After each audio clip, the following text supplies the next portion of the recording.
অদৌ অসম কোচ ৰাজবংশী সন্মিলনীয়ে জনজাতিকৰণৰ দাবীত আৰু বৰ্তমান ৰাইজৰ আসনত থকা কংগ্ৰেছী চৰকাৰখনে গুৱাহাটী উচ্চ ন্যায়ালয়ত দাখিল কৰা শপতনামা উঠাই লোৱাৰ দাবীত অদৌ অসম কোচ ৰাজবংশী সন্মিলনীৰ উদ্যোগত প্ৰায় কেইবা শতাধিক পুৰুষ মহিলা আৰু যুৱকে আজি উজান বজাৰ ঘাটৰ পৰা এক সমদল যোগে ৰাজভৱনৰ সন্মুখলৈ গৈ এক অৱস্থান ধৰ্মঘট কাৰ্যসূচী ৰূপায়ণ কৰে।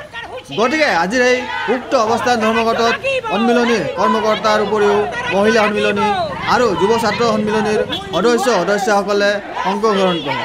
সেয়েহে সন্মিলনীৰ সদস্যসকলে স্পষ্ট কৰি দিয়ে যে কেন্দ্ৰ আৰু ৰাজ্যত 2001 চনৰ পৰা 2014 চনৰ এপ্ৰিল মাহলৈকে একে দলৰে চৰকাৰ থকা স্বত্তেও জনজাতিকৰণৰ ক্ষেত্ৰত কোনো ভূমিকা গ্ৰহণ নকৰিল। ইয়াৰ পিছত কেন্দ্ৰত চৰকাৰ সলনি হ'ল আৰু বিষয়টো গুৰুত্ব উপলব্ধি কৰি মাননীয় নৰেন্দ্ৰ মোদী চৰকাৰে সেই বিষয়টোৰ ওপৰত এক স্পষ্ট প্ৰতিবেদন পঠাবলৈ ৰাজ্য চৰকাৰক নিৰ্দেশ দিয়ে 6 জনগোষ্ঠীৰ জনজাতিকৰণৰ কাৰণে। কিন্তু ৰাজ্য চৰকাৰে কেন্দ্ৰলৈ কোনো প্ৰতিবেদন নপঠিয়ায়। মহামান্য গুৱাহাটী উচ্চ ন্যায়ালয়ত কৰা গোচৰটোৰ সংক্ৰান্ততেহে এক শপতনামা দাখিল কৰি স্পষ্টভাৱে কয় যে কোচ ৰাজবংশীসকলৰ প্ৰয়োজনীয় সৰ্হতাসমূহ নাই আৰু সেয়েহে দাখিল কৰা লেখ আবেদনখন নাকচ কৰিব লাগে। কোচ ৰাজবংশীসকলৰ জনজাতিকৰণৰ বিষয়টো নিষ্পত্তিৰ বাবে অহা লোকসভাৰ শীতকালীন অধিৱেশনত বিলখন উপস্থাপন নকৰিলে সন্মিলনীয়ে আন্দোলনৰ গতিধাৰা তীব্ৰ আৰু ভয়াৱহ হ'ব বুলি স্পষ্ট কৰি দিয়ে।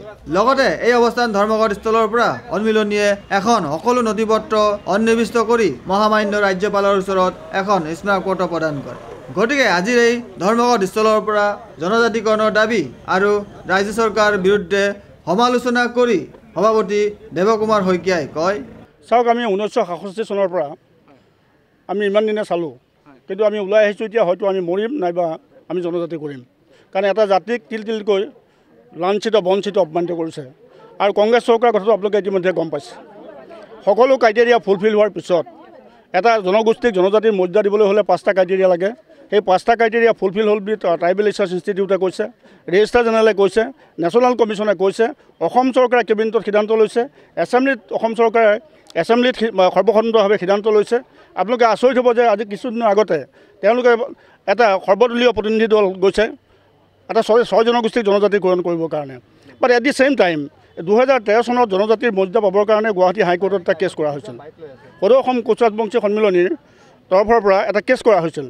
এই নিলজ্জভাৱে এই বৰ্তমান ৰাজ্য চৰকাৰত যিখন চৰকাৰ আছে, ৰাজ্য চৰকাৰ, কংগ্ৰেছ চৰকাৰ, এই তৰুণ গগৈ চৰকাৰ, এই তৰুণ গগৈ চৰকাৰে এখন শপতনামা দিছে আৰু শপতনামাত তেওঁলোকে স্পষ্টকৈ কৈছে যে কোচ ৰাজবংশীসকলৰ কোনো ক্ৰাইটেৰিয়া নাই আৰু তেখেতসকলক জনজাতিৰ মৰ্যাদা কেতিয়াও দিব পৰা নাযায়। তেওঁলোকে শপতনামাত গুৱাহাটী হাইকোৰ্টত দিছে। কিন্তু এট দি ছেইম টাইম তেওঁলোকে দিল্লীলৈ গৈছে সৰ্বদলীয় প্ৰতিনিধি দল লগত লৈ পেলাই আমাৰ অধ্যক্ষ প্ৰণৱ গগৈৰ নেতৃত্বত যে 6টা জনগোষ্ঠীক জনজাতিকৰণ কৰিব লাগে, কোচ ৰাজবংশীসকলক জনজাতিৰ মৰ্যাদা দিব লাগে। Video' journalist Sushanta Das, Sentinel news, Guwahati.